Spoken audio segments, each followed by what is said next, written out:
This week, we learned the all-important life lesson, don't take in stray lizardfish. How you get so big getting food of this kind?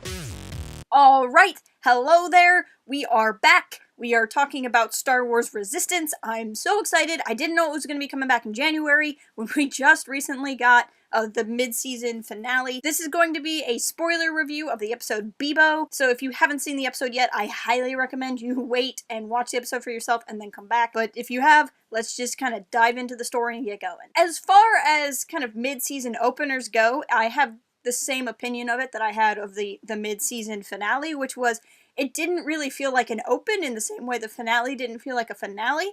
But I think, now that we see how soon the episodes are coming back, it appears that this series is taking pages from the Clone Wars book as opposed to Rebels playbook. Basically, Rebels would go on long breaks between seasons. Clone Wars would do what Resistance is doing now, where you would get a couple episodes at a time, a couple weeks break, couple episodes at a time, couple weeks break. And it looks like that's the pattern here. So a very similar thing would happen on Clone Wars. Oftentimes, the first back or the last of the season wasn't necessarily like story game changing. It might have been really epic or really fun, but it wasn't something that like changed the whole direction of the series. Granted, Clone Wars was more of an anthology series than either of the two series that followed it, so that could be part of it. Considering we only had a couple of week break, it makes sense that it wasn't game-changing either in the previous episode or in this one. Besides just saying it wasn't game-changing, I really have nothing unpositive to say about the episode. I thought it was great. I'm a big fan of Neeku-centric episodes, and in this one, I think we kind of saw the point of just how Neeku-y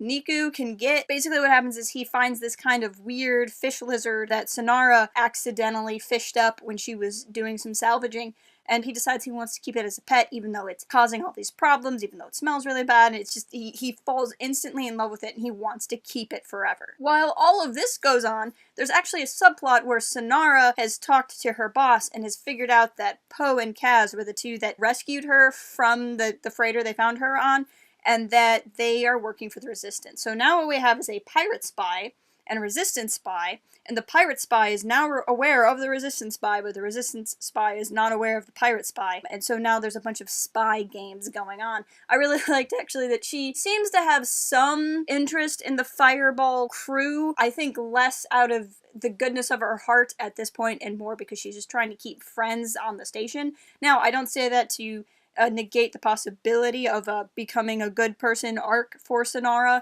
but just that I don't think that's her motive at this time. But I like how she plays into Kaz's obvious crush on her, taking him away out into the ocean where she can like try to get him by himself and get him to talk. And then I really like that whole conversation is completely interrupted. The other thing I like that goes on with Sonara is as they eventually have to try to defend the Colossus from what comes later in the episode, Sonara is learning about all the pirate defenses, right? So she sees, oh, there's a pirate fire alarm and all of this stuff. And this is one thing the show has done really well, which is set up stuff that's going to come into play later and kind of lay the seeds in a way that things don't feel like they're happening out of nowhere. And I think that's what has me the most excited about this episode, is I could so clearly see that they were laying seeds for where the rest of the season's gonna go. But side plot aside, I also really enjoyed how much time we saw Tam and Neeku hanging out. They're both characters that needed more time on screen to explore their own stories, and putting them together let us see a new dynamic. I really appreciated Tam calling out Yeager for his kind of favoritism he's shown to Kaz thus far. I think that's an important point for Yeager to understand that he's doing, and I kind of wonder if it's an old military pilot to a young military pilot sort of bond that's going on there. I also like that Yeager comes around as soon as he's been called out, and he wants to then step up and help Neeku. While Tam and Neeku are hanging out trying to find the missing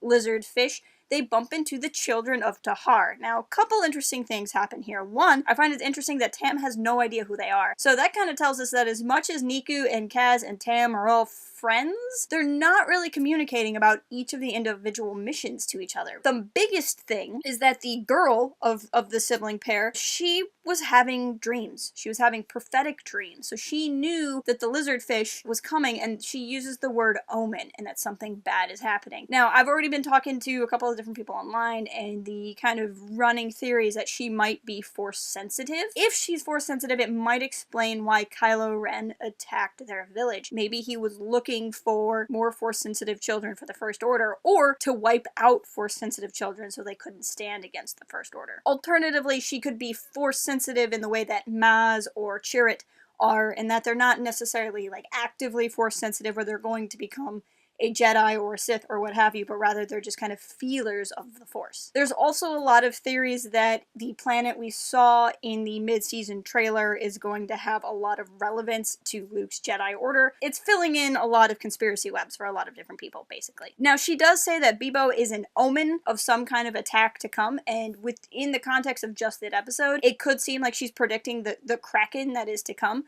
But it's also possible that the omen she's sensing is for the eventual attack on the Colossus that we see in the mid-season trailer. But that, again, is one of the kind of seeds of the future that I think they're leaving for future episodes. And then ultimately, of course, the plot of the episode is just that Neeku has taken in this little pet, this little stray lizard fish, and he's trying to protect it from the giant Kraken, because everyone on the station thinks the Kraken wants to eat the lizard fish, and Neeku doesn't want to give it up, and Neeku really has this long emotional journey where he's really sad about this stray animal that he got an hour ago.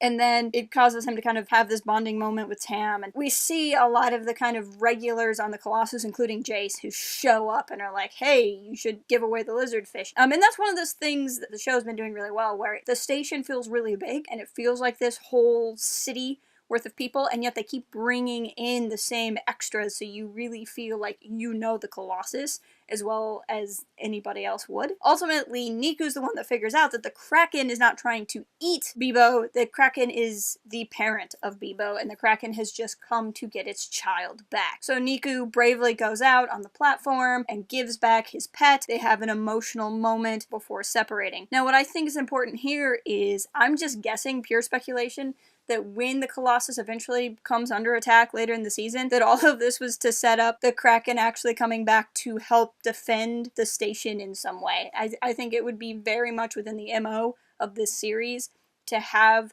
this relationship that Neeku formed with the Kraken come to pass, where that Kraken will come back and kind of repay the favor. I haven't even gotten to all the stuff with the Aces. It was great to see the Aces flying around. I really liked seeing Kaz join them. It could set up an eventuality where Kaz might get to be an Ace at some point. I really liked seeing him save Griff. And it shows that Kaz, who often comes across as either incompetent or goofy, that he's really, really good when he's behind a pilot seat. And it helps us remember that it's not so much that he's incompetent or what have you, it's that he's been given a job that he doesn't know how to do. And all he really wants to do is fly. When he is flying, he knows exactly what he's doing. I have to say that the animation in this episode was just stellar. I've said before that the cel-shaded kind of style of the show isn't necessarily my cup of tea, but now that I've watched enough episodes, I've just kind of grown accustomed to it, and it doesn't really bother me. But anytime they're kind of either out in space or over the water or in any kind of real environment where it lets the animation kind of really speak for itself, it's always been amazing. And the shots we got over the water, especially the ominous shot of the shadow of the Kraken going towards the Colossus, I thought was really, really well done. And then to end it all off, I'll talk about the end of the episode, which was really funny. Kaz is trying to cheer Neeku up after he's just kind of given back his pet, and he brings in that little, like, weird piranha frog creature and offers it to Neeku as a pet, and then Neeku just eats the thing in front of Kaz. And Kaz is really freaked out, and I loved it. I love that kind of level of strangeness with Neeku's character, how he could see the lizardfish and be like,